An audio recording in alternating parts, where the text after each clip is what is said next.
कंचन पागलों की तरह हंसते हुए कहती है। मैंने कहा था ना यक्षिणी, मैं तुझे मार दूंगी।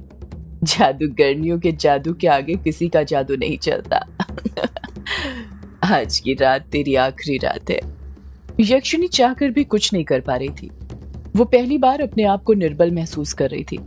कंचन आसमान की ओर देखती है कि चांद कहाँ पर है। वो फिर कहती है, 3 बजने में अभी भी वक्त है। उससे पहले मैं तुझे मार दूंगी। पहले थोड़ा तड़पा तो लूं। इतना कहकर कंचन लगातार यक्षिणी के बदन पर कोड़े बरसाने लग जाती है और यक्षिणी दर्द से कराहती रहती है। यक्षिणी को मारते मारते जब कंचन का मन भर जाता है तो कंचन वो कमल का फूल जिसमें उसने यक्षिणी का बाल बांधा था, उस कमल के फूल को वापस से खोपड़ी के अंदर रख देती है। कंचन खोपड़ी के सामने बैठ जाती है। कंचन यक्षिणी को देखते हुए कहती है, अब होगी मृत्यु साधना, और जैसे ही ये खोपड़ी फूटेगी उसी के साथ तेरा भी अंत हो जाएगा यक्षिणी। पहली बार यक्षिणी की आंखों में किसी के लिए डर था। वो चाहकर भी कुछ नहीं कर पा रही थी। कंचन जहां पर साधना कर रही थी वहीं सूखी लकड़ियों का ढेर लगा हुआ था। उन्हें ऐसे जमाया गया था जैसे मृत्यु शैया को बनाया जाता है। कंचन आंखें बंद करके लगातार मंत्र पढ़ने लग जाती है। मंत्रों की आवाज घाट पर गूंजने लग गई थी। घाट के ऊपर काले बादल छाने लग गए थे। उन्हें देखकर ऐसा लग रहा था जैसे काले बादल काली शक्ति हो, जिसे कंचन ने अपनी साधना करके वहां पर बुलाया था। किश्नोई नदी का पानी ठहर सा गया था। एक पत्ता तक नहीं हिल रहा था, जैसे वक्त थम सा गया हो। कुछ ही देर बाद रोंकामुचा घाट पर एक औरत की चीख सुनाई देती है। नहीं! औरत की चीख के साथ ही घाट के ऊपर आग की लपटें उड़ने लग जाती हैं। वो आग इतनी तेज थी कि उसकी लपटें ऊपर तक जा रही थी। चारों तरफ धुआं धुआं हो गया था, जो आसमान में मंडरा रहे काले बादलों से जाकर मिल रहा था। रात होने की वजह से धुएं और बादल में कोई अंतर नजर नहीं आ रहा था। सुबह हो गई थी और अभिमन्यु, कायर और कछुआ अपने कदम ग्रेवयार्ड कोठी की तरफ बढ़ा रहे थे। तीनों ही हड़बड़ी में लग रहे थे। कछुआ अपने कदम आगे बढ़ाते हुए कहता है, यार मैंने बोला था युग को रात में ही फोन करके बता दो कि तुम दोनों मेरे साथ रुकने वाले हो। तुम दोनों ने बताया क्यों नहीं? कायर भी अपने कदम आगे बढ़ाते हुए जवाब देता है, यार हर बार हम ही फोन क्यों करें? उसे भी तो हमारी फिक्र होनी चाहिए ना। देखा ना तूने, एक कॉल तक नहीं किया उसने। पता नहीं उसको आजकल क्या हो गया है, छोटी छोटी बात पर बहुत गुस्सा करने लग गया है। अभिमन्यु भी कायर का साथ देते हुए कहता है, सही कह रहा है ये कायर। अगर वो हमारी फिक्र नहीं करता तो हम उसकी क्यों करें? अब दोस्ती निभाने का ठेका हम दोनों ने थोड़ी ले रखा है, उसे भी तो निभाना चाहिए। कछुआ झट से कहता है, यार मैं समझ रहा हूँ तुम दोनों के कहने का मतलब, पर देख रहे हो ना, अब युग का फोन ही नहीं लग रहा है। पता नहीं किस हाल में होगा। ऊपर से तुम दोनों उसे ग्रेवयार्ड कोठी में अकेला छोड़कर आ गए हो। कायर कुछ सोचते हुए कहता है, यार कछुए मैं कल रात से देख रहा हूँ, तू यही बात लेकर बैठा है। अगर युग ग्रेवयार्ड कोठी में अकेले रुका है तो प्रॉब्लम क्या है? तू डर क्यों रहा है उसके वहां पर रुकने से? कछुआ घबराते हुए कहता है, डरने वाली बात तो है ही ना। भूल गए वो वही ग्रेवयार्ड कोठी है जहां पर उस यक्षिणी ने युग के पापा को अपना शिकार बनाया था। उनकी लाश तक किसी को नहीं मिली थी। अगर उस यक्षिणी ने युग को भी अपना शिकार बना लिया तो वैसे ही अब तो वो किसी भी दिन किसी को भी अपना शिकार बना लेती है। कछुए की बात सुनकर अभिमन्यु और कायर दोनों ही चुप बैठ जाते हैं, क्योंकि एक हद तक उसकी बातें काफी सही थी। कछुए का युग को लेकर घबराना लाजमी था। अभिमन्यु और कायर और फुर्ती के साथ अपने कदम ग्रेवयार्ड कोठी की तरफ बढ़ाने लग जाते हैं। जब वो तीनों ग्रेवयार्ड कोठी के पास पहुंचते हैं तो देखते हैं कि ग्रेवयार्ड कोठी का दरवाजा पहले से ही खुला हुआ था। कायर ग्रेवयार्ड कोठी के दरवाजे को देखते हुए कहता है, यार ये युग कितना लापरवाह हो गया है, दरवाजा खुला छोड़कर ही सो गया। कछुआ ग्रेवयार्ड कोठी के अंदर अपने कदम रखते हुए कहता है, अब यक्षिणी के साथ रहेगा तो दरवाजा खुला करके ही सोएगा ना, यहाँ पर थोड़ी कोई चोर चोरी करने आएगा। अभिमन्यु युग को पुकारते हुए कहता है, युग, ओ युग, कहाँ पर है तू? युग का कुछ जवाब नहीं आता है। कायर हॉल के चारों तरफ देखते हुए कहता है, शायद अपने कमरे में सो रहा होगा, तभी जवाब नहीं दे रहा। कायर के इतना कहते ही अभिमन्यु और कछुआ जल्दी जल्दी अपने कदम युग के कमरे की तरफ बढ़ाने लग जाते हैं। पर जब वो युग के कमरे में पहुंचते हैं तो शॉक्ड हो जाते हैं। उनकी आंखें खुली की खुली रह जाती हैं। कमरे के अंदर युग कहीं नहीं था। अभिमन्यु युग को वॉशरूम के अंदर ढूंढते हुए कहता है, यार ये युग तो वॉशरूम के अंदर भी नहीं है। कछुआ घबराते हुए कहता है, हो गई गड़बड़। मैंने कहा था ना तुमसे युग को अकेले मत छोड़ना, कहीं यक्षिणी ने कल रात उसे अपना शिकार तो नहीं बना लिया। अभिमन्यु कछुए पर चिढ़ते हुए कहता है, तू 2 मिनट अपना मुंह बंद रखेगा कछुआ? जब भी मुंह खोलता है मनहूसियत ही फैलाता है। ये भी तो हो सकता है युग सुबह सुबह कहीं चले गया हो। अभिमन्यु और कछुआ आपस में बातें ही कर रहे थे कि तभी कायर की नजर टेबल पर रखे युग के मोबाइल पर पड़ती है। कायर युग का मोबाइल उठाते हुए कहता है, ये तो युग का मोबाइल है और ये तो डेड पड़ा हुआ है। युग तो अपना मोबाइल लिए बिना कहीं नहीं जाता है, फिर वो चले कहाँ गया? किसी के कुछ समझ में नहीं आ रहा था कि युग सुबह सुबह कहाँ जा सकता था। कमरे के अंदर अचानक खामोशी छा गई थी। तीनों के चेहरे पर युग को लेकर डर था कि कहीं उसे यक्षिणी ने कुछ कर तो नहीं दिया। अभिमन्यु कुछ सोचते हुए कहता है, यार युग का मोबाइल यही है तो ये भी तो हो सकता है कि वो कहीं गया ही ना हो, यहीं पर हो। हमने उसे बस अभी उसके कमरे में तो ढूंढा है, बाकी के कमरे में कहाँ देखा। कायर कमरे से बाहर निकलते हुए कहता है, हाँ यार ये तो मैंने सोचा ही नहीं, चल जल्दी फिर उसे ढूंढते हैं। कायर और अभिमन्यु जल्दी जल्दी कमरे से बाहर निकलने लग जाते हैं, पर कछुआ बहुत धीरे धीरे अपने कदम बढ़ा रहा था, क्योंकि उसके दिमाग में तो अभी भी यही डर था कि कहीं यक्षिणी ने युग के साथ कुछ कर तो नहीं दिया। वो तीनों अभी कमरे से बाहर ही निकले थे कि तभी कछुए की नजर रूम नंबर 666 पर पड़ती है, जिसका दरवाजा खुला था लेकिन टिका हुआ था। वो देखता है कि रूम नंबर 666 के दरवाजे के नीचे से पीली रोशनी बाहर आ रही थी। कछुआ मन ही मन सोचने लग जाता है, इस कमरे के नीचे से रोशनी कैसे आ सकती है? इस कमरे के अंदर तो लाइट ही नहीं रहती कभी।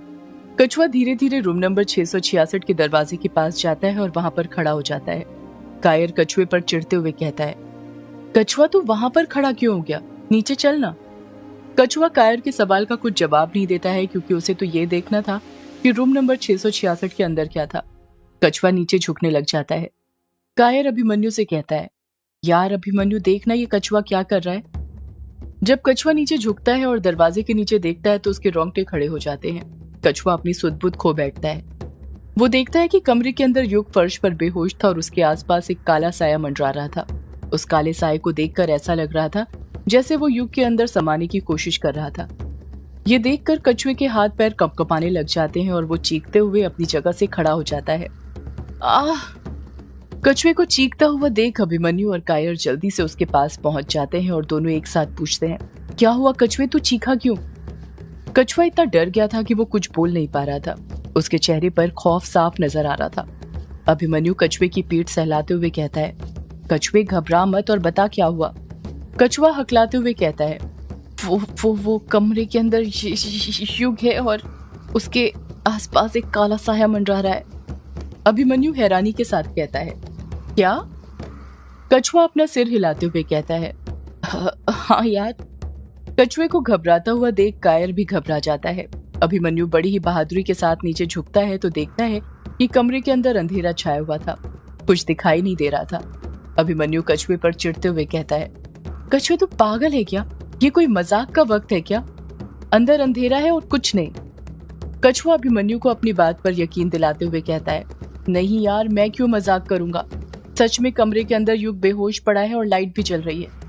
कछुए के कहने पर कायर भी नीचे झुककर कमरे के अंदर देखता है, पर उसे भी कुछ दिखाई नहीं देता है। कायर भी कछुए पर चिढ़ते हुए कहता है, यार कछुए, हर चीज का वक्त होता है, हर वक्त मजाक ठीक नहीं लगता है।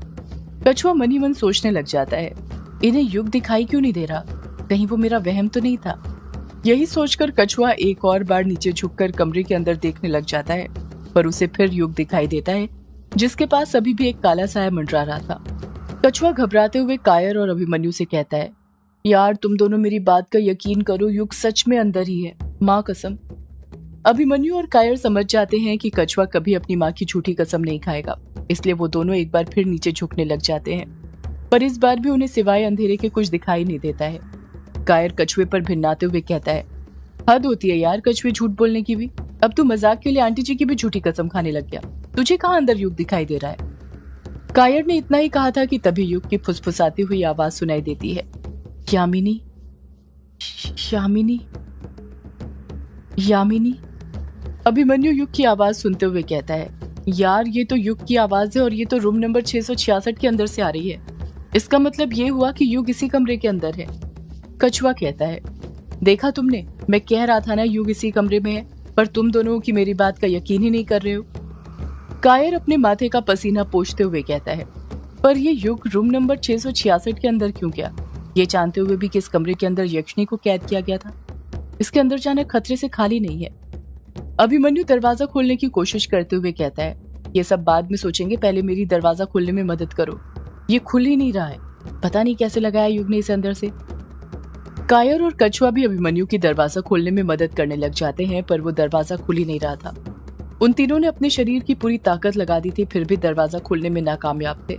ऐसा लग रहा था जैसे किसी अदृश्य शक्ति ने उसे अंदर से बंद कर दिया था। युग की फुसफुसाने की आवाज तेज हो गई थी। यामिनी, यामिनी, यामिनी। कछुआ दरवाजा खोलने की कोशिश करते हुए कहता है, यार ये दरवाजा खुल क्यों नहीं रहा। अभिमन्यु भी दरवाजा खोलने की कोशिश करते हुए कहता है, पता नहीं यार क्यों नहीं खुल रहा, लगता है अंदर से जाम हो गया है। वो तीनों ही काफी देर से दरवाजा खोलने की कोशिश कर रहे थे, पर नहीं खोल पा रहे थे। न जाने कायर के मन में क्या आता है, वो दरवाजा खोलने की कोशिश छोड़ देता है। वो सीधा खड़ा होता है और अपनी जेब में से छोटी सी पानी की कांच की बोतल निकालता है। उसकी कुछ बूंदें अपने हाथ में लेता है और मन ही मन कुछ इंग्लिश में बड़बड़ाते हुए उन पानी की बूंदों को दरवाजे पर छिड़क देता है। जैसे ही वो बूंदें दरवाजे पर गिरती हैं, वो दरवाजा अपने आप खुल जाता है। कछुआ कायर को घूरते हुए कहता है, ये क्या किया तूने। कायर कुछ जवाब नहीं देता है। जब दरवाजा खुलता है तो अभिमन्यु देखता है कि कमरे की लाइट बार बार बंद चालू हो रही थी। इसी वजह से युग कछुए को दिखाई दे रहा था और अभिमन्यु और कायर को नहीं। युग अभी भी यामिनी का नाम बड़बड़ाते जा रहा था। यामिनी, यामिनी, यामिनी। अभिमन्यु घबराते हुए युग को हिलाते हुए कहता है, युग तू ठीक तो है, ये क्या हुआ तुझे। युग बेहोशी में था, कुछ जवाब नहीं दे रहा था। कमरे की लाइट बार बार बंद चालू हो रही थी। कछुआ अपनी नजरें कमरे के चारों तरफ घुमाते हुए कहता है, युग को यहाँ से ले चलते हैं, यहाँ पर रुकना खतरे से खाली नहीं। कायर और कछुआ मिलकर युग को उठाने लग जाते हैं। तभी अभिमन्यु की नजर युग की माँ की पेंटिंग पर पड़ती है, जिसके ऊपर युग सिर रखकर बेहोश पड़ा हुआ था। अभिमन्यु उस पेंटिंग की तरफ खींचा चले जा रहा था। उसके मन में पता नहीं क्या आता है, वो उस पेंटिंग को उठा लेता है और युग के साथ कमरे से बाहर ले आता है। इस तरफ सुदेश और दिलीप रोंका-मुचा घाट की तरफ जा रहे थे। दोनों ही काफी डरे हुए थे। उन दोनों के चेहरे से साफ समझ आ रहा था कि वो दोनों रात भर सो नहीं पाए थे। यही सोच रहे थे कि कंचन यक्षिणी को मार पाई होगी या नहीं, या फिर यक्षिणी ने कंचन को मार दिया होगा। यही देखने वो दोनों रोंका-मुचा घाट जा रहे थे। सुदेश अपने कदम आगे बढ़ाते हुए कहता है, जीजा जी मुझे तो लगता है कंचन ने यक्षिणी को मार दिया होगा। दिलीप आगे बढ़ते हुए कहता है, अगर कंचन ने यक्षिणी को मार दिया तो वो हवेली वापस लौटकर क्यों नहीं आई। सुदेश हिचकिचाहट के साथ कहता है, जीजा जी हो सकता है कंचन रात भर इसलिए हवेली नहीं आई, वो यक्षिणी की मौत का जश्न बना रही हो घाट पर। दिलीप सुदेश की बात का कुछ जवाब नहीं देता है। उसे तो जल्द से जल्द रोंका-मुचा घाट पहुंचना था। जब वो दोनों रोंका-मुचा घाट पहुंचते हैं तो देखते हैं कि घाट पर एक चिता जल चुकी थी, जिसके अंगारे अभी भी गर्म थे। उस चिता को देखकर दोनों हक्के बक्के रह गए थे। सुदेश पानी अपने गले से नीचे उतारते हुए कहता है, ये किसकी चिता है, यक्षिणी की या कंचन की।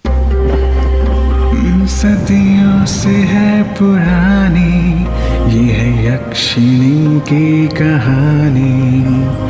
यक्षिणी एक आग है, यक्षिणी तेरा ख्वाब है।